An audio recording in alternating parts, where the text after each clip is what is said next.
열왕기상 18장 30절에서부터 40절까지 말씀, 구약성경 548면에 있는 이 말씀을 저와 함께 교독하시겠습니다. 제가 먼저 읽겠습니다.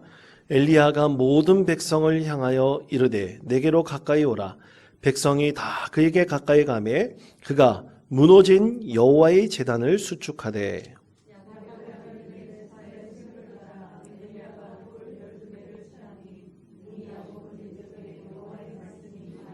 이 시기를 내 이름을 이스라엘이라 하리라 하신 자더라. 그가 여호와의 이름을 의지하여 그 돌로 제단을 쌓고 제단을 돌아가며 곡식 종자 두세 알을 줄 만한 도랑을 만들고 또 나무를 버리고 송아지에 각을 떠서 나무 위에 놓고 이르되 동넷에 물을 채우다가 번제물과 나물 위에 부으라 하고 또 이르되 다시 그리하라 하여 다시 그리하니 또 이르되 세 번째로 그리 가라 하여 세 번째로 그리 가니 물이 세단으로 두루 흐르고 도랑에도 물이 찼더라. 저녁 소제 드릴 때 이르러 선지자 엘리야가 나아가서 말하되 아브라함과 이삭과 이스라엘 하나님 여호와여, 주께서 이스라엘 중에서 하나님이신 것과 내가 주의 종인 것과 내가 주의 말씀대로 이 모든 일을 행하는 것을 오늘 알게 하옵소서. 여호와여, 내게 응답하옵소서. 내게 응답하옵소서. 이 백성에게 주 여호와는 하나님이신 것과 주는 그들의 마음을 되돌이키심을 알게 하옵소서 하매 이에 여호와의 불이 내려서 번제물과 나무와 돌과 흙을 태우고 또 도랑에 물을 핥은지라. 모든 백성이 보고 엎드려 마르되 여호와 그는 하나님이시로다. 여호와 그는 하나님이시로다 하니 우리 40절 말씀 함께 읽겠습니다. 엘리야가 그들에게 이르되 바알의 선지자를 잡되 그들 중 하나도 도망하지 못하게 하라 하매 곧 잡은지라. 엘리야가 그들을 기손 시내로 내려다가 거기서 죽이니라. 아멘. 제가 최근에 선배 목사님을 통해서 한 권의 책을 선물을 받았습니다. 그 책은 그 선배 목사님이 아는 지인이 쓰신 책인데요. 책 제목이 몸과 마음을 치유하는 공간이라는 책 제목입니다. 건축가가 쓴 책입니다. 그래서 건축에 관한 책이에요. 한양대학교 에리카 건축학부 교수인 피터 강이라는 교수님이 쓰신 책인데 첫 부분도 읽고 있습니다. 아주 재밌게 이 책을 읽고 있는데요. 첫 부분에 읽어보니까 이 집이라는 것에 대한 존재 이유, 그것에 대한 질문에서부터 시작을 하더라고요. 여러분, 집이란 무엇인가? 집이란 무엇인가라고 질문한다면 여러분 뭐라고 대답하시겠습니까? 집이 존재 이유가 뭡니까? 집은 사람이 사는 곳이죠.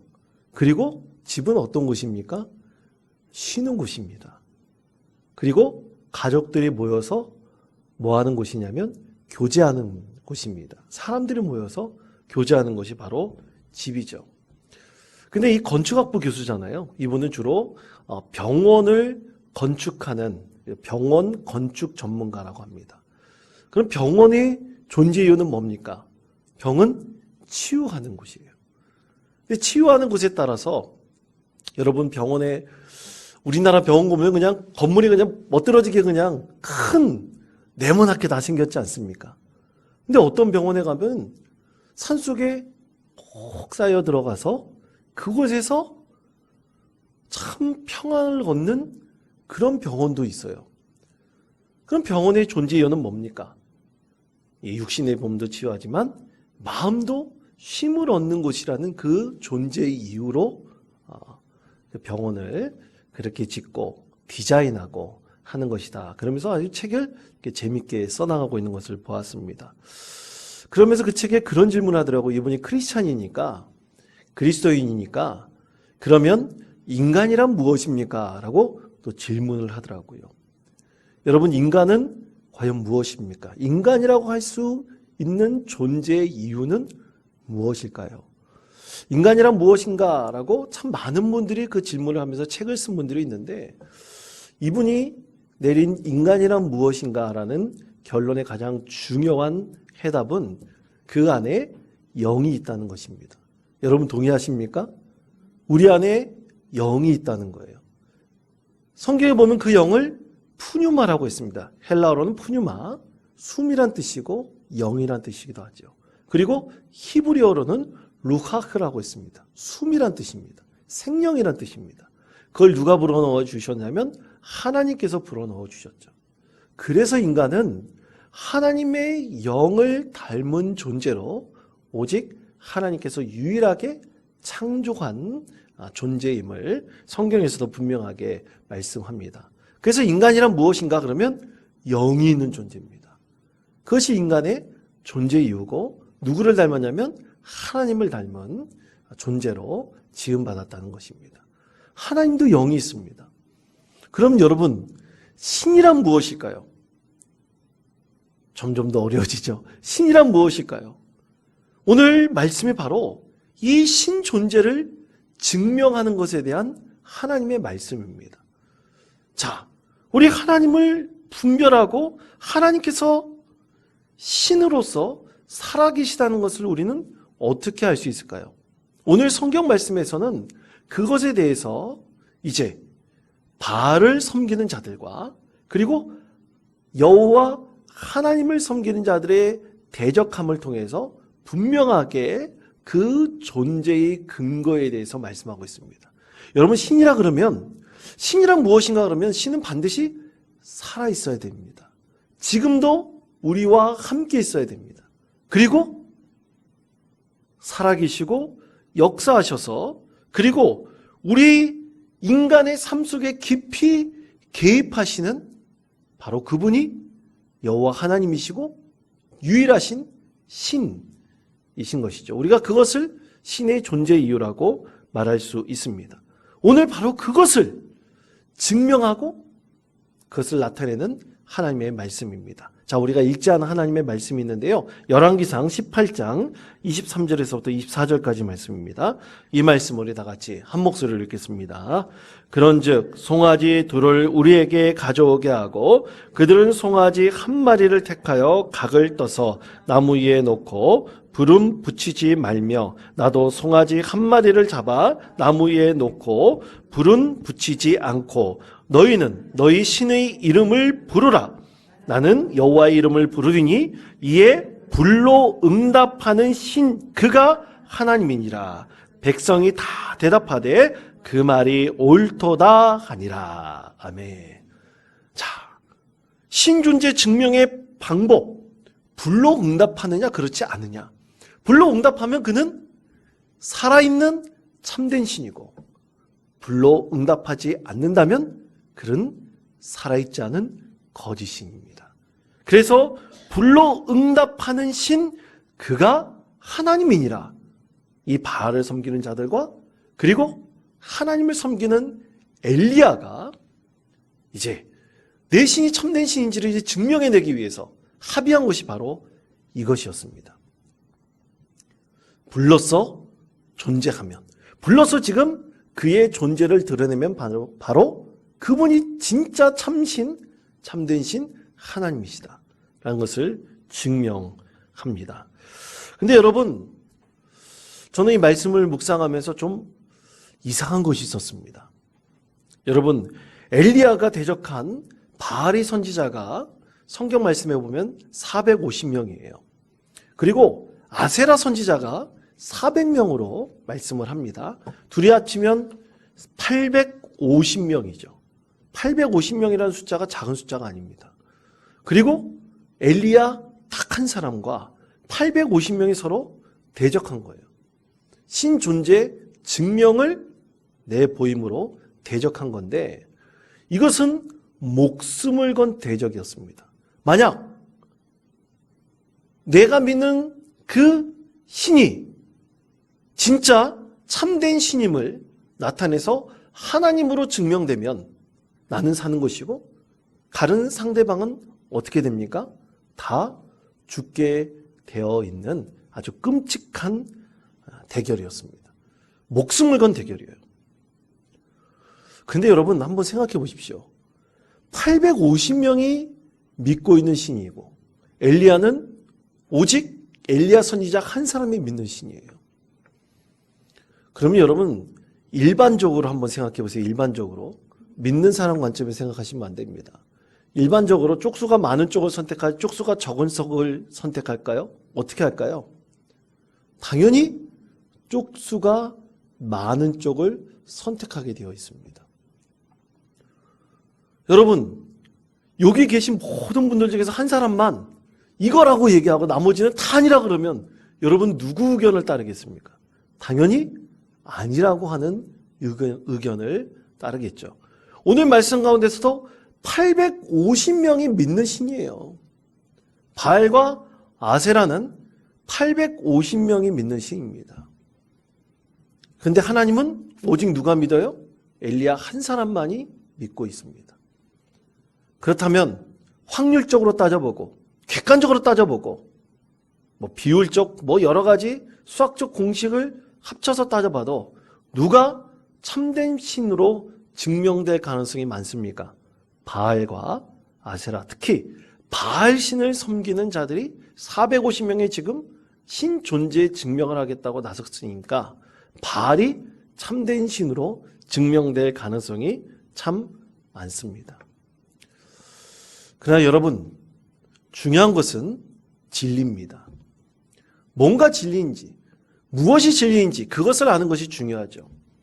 여러분, 우리나라는 헌법재판소라는 제도가 있습니다. 헌법재판소라는 제도는 모든 나라에 있는 것이 아니에요. 특별한 그 나라의 여건, 정치, 경제, 사회, 문화, 역사 가운데서 나타난 헌법재판소. 우리나라에만 있는, 어떻게 보면 다른 나라에도 있는 나라도 있지만 다 있지는 않습니다. 우리나라에 있는 아주 독특한 제도이죠. 이 헌법재판소는 9명의 이 헌법재판관으로 구성되어져 있습니다. 그 중에서 헌법 합치, 불합치 의견이 인정받으려면 6명이 동의를 해야 돼요. 6명 이상이 동의를 해야 됩니다. 6명 이상이 동의하지 않으면 헌법 합치나 불합치 의견이 공식화될 수가 없어요. 그런데 여러분, 반드시 헌법재판소는 6명이 동일한 의견을 냈다 할지라도 3명의 이 소수 의견을 결코 묵과하지 않습니다. 반드시 헌법재판소에서 마지막 판결을 할 때 6명의 의견을 얘기하지만 마지막 3명의 소수 의견이 있더라도 그 소수 의견을 다 이름을 밝혀서 그리고 그 의견이 무엇인지를 분명히 말하도록 합니다. 왜냐하면 지금 우리 사회 여건상 또 역사적 상황상 지금 내리는 결정이 헌법 불합치일 수 있지만 나중에는 그것이 합치가 될 수 있기 때문이죠. 대표적인 것이 부부간에 이 불륜을 저질렀을 때 이 불륜을 과연 죄로 법률로 처벌할 것이냐 말 것이냐에 대한 논쟁이 우리나라에 아주 오랫동안 있었죠. 근데 지금은 그것이 헌법 불합치가 됐습니다. 오랫동안 그것으로 처벌받은 사람들이 굉장히 많이 있었습니다. 그러나 과거에는 소수이었지만 지금에는 시간이 지나고 사회가 발전하고 개인의 자기 결정권이 강화되고 있는 이런 상태에서는 이 불륜도 개인의 자기 결정권으로 취급을 하여 그것이 결코 이 법률로서 한 개인의 자기 결정권을 규정할 수 없다고 헌법 불합치 판결을 내렸죠. 어떤 것은 다수 의견이 지금 다수 의견이 합헌이 될 수 있지만 나중에 지금 내린 소수 의견이 나중에는 합헌이 될 수도 있습니다. 시대와 여건에 따라 달라질 수 있는 거예요. 그래서 소수 의견을 무시할 수 없는 것이 민주주의입니다. 자, 그러면 오늘 말씀에서도 엘리야 혼자 하나님을 섬기고 있습니다. 하나님 혼자를 증명하겠다는 거예요. 바알과 아세라 선지자들은 850명입니다. 많은 사람들이 상식적으로 본다면 다수의 의견을 따르는 것이 합당하다고 할 수가 있는데요. 여러분, 그러나 850명이 믿는 바알과 아세라 신은 거짓입니다. 망상이고 환상입니다. 이단이 이렇죠. 이단이 조금만 깊이 생각해 보면 참된 것이 아님에도 불구하고 사람들이 많이 망각에 빠져버립니다. 특히 지식이 있고 또 많이 배운 사람도 또 학력이 있는 사람도 쉽게 이단에 넘어가는 경우가 있어요. 왜냐하면 인간의 약한 고리가 분명히 있기 때문이죠. 그것을 이용한 사람들에게 있어서 이성적이고 합리적인 것이 작용하지 않아서 결국 이단에 빠지기도 합니다. 오늘 말씀 가운데 증명하고 있는 바알과 아세라 선지자들도 마찬가지입니다. 여러분 한번 생각해 보세요. 이 바알과 아세라 선지자들은 어느 민족에 속한 사람들일까요? 여러분, 이스라엘 민족입니다. 이스라엘 백성들이에요. 이스라엘 백성들은 과거라고 말할 수도 없습니다. 누구를 섬기는 자들입니까? 참된 신인 하나님을 섬기는 자들입니다. 여호와 하나님을 섬기는 자들이에요. 그러니까 850명 이 모두도 과거에는 누구를 섬기는 자였냐면 하나님, 여호와 하나님을 섬기는 자들이었습니다. 그런데 그들이 지금 누구를 섬기고 있어요? 바알과 아세라를 섬기는 자들인데 섬기는 자들 중에서 맹목적으로 섬기는 선지자들이었습니다.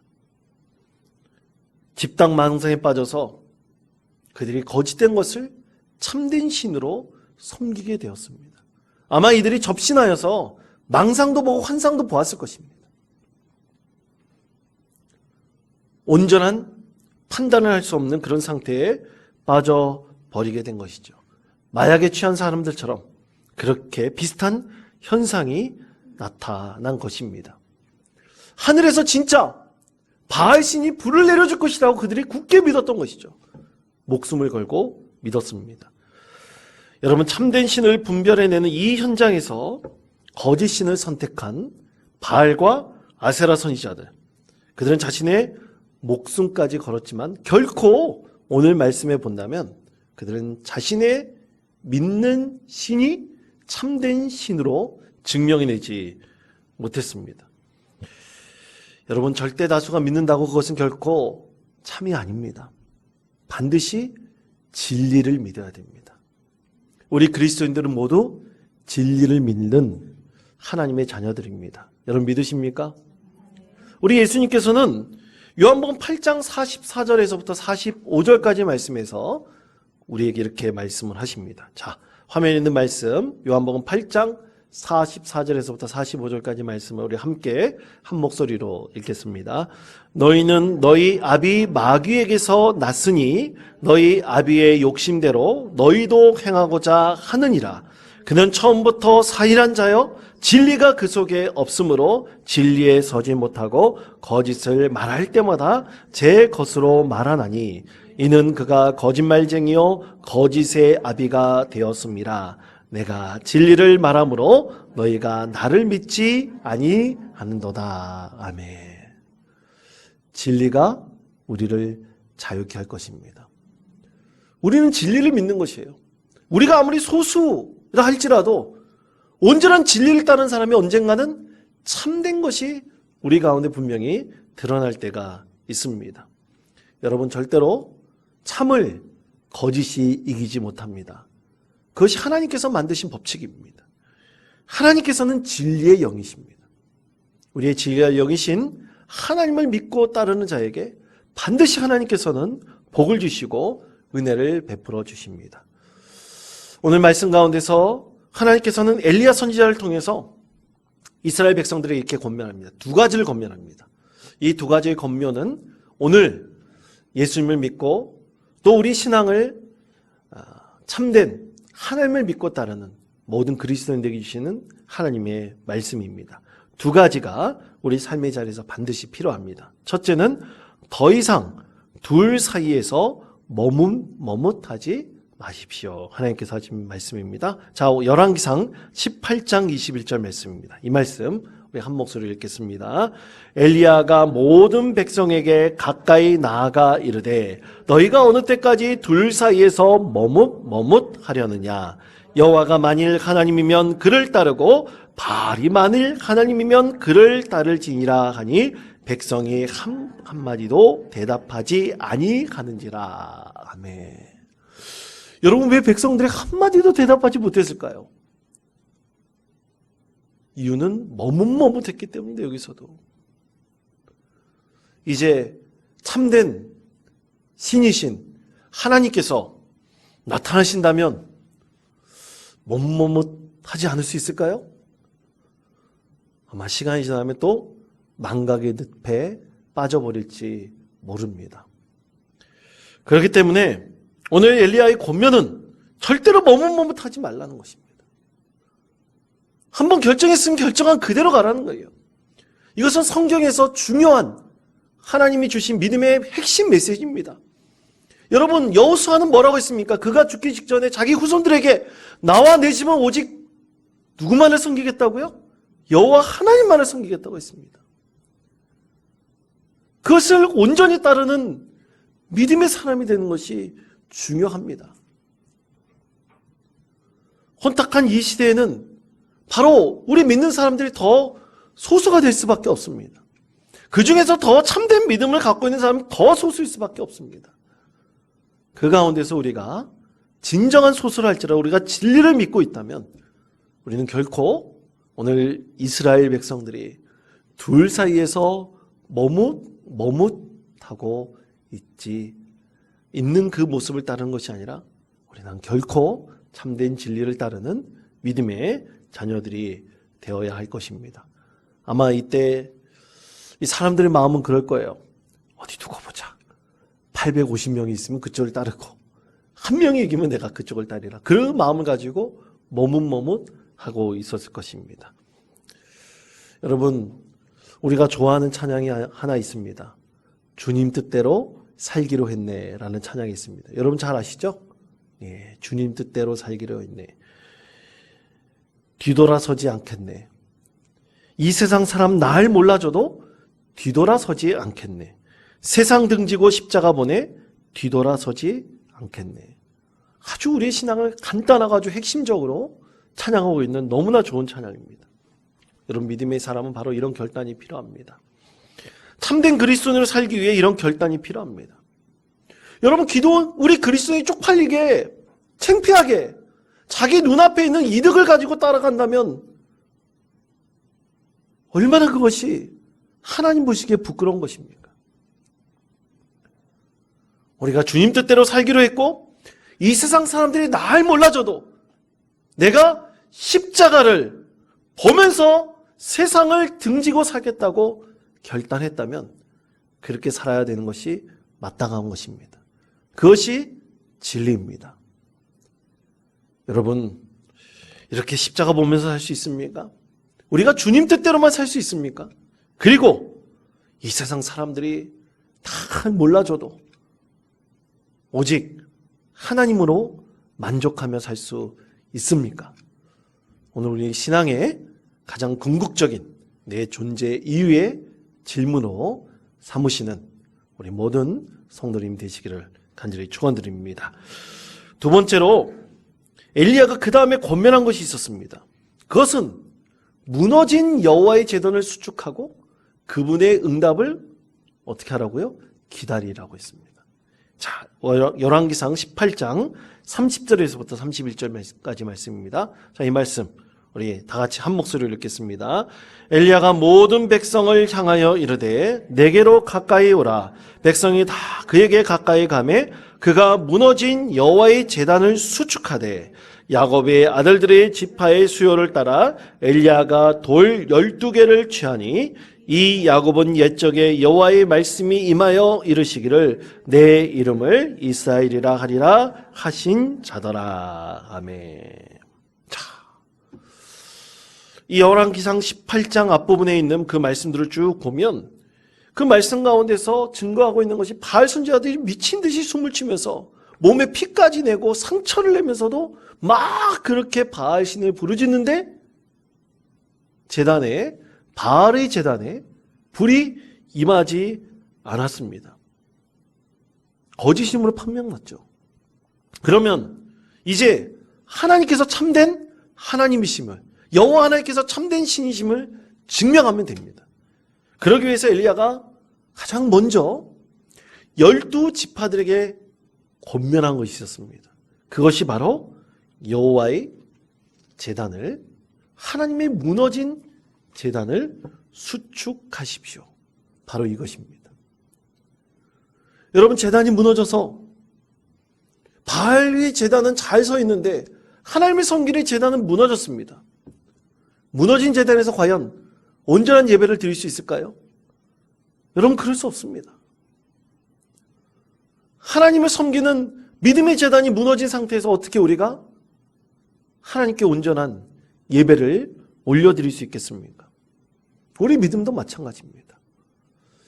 그렇다면 여러분, 무너진 제단이란 과연 우리의 삶에서 어떤 것일까요?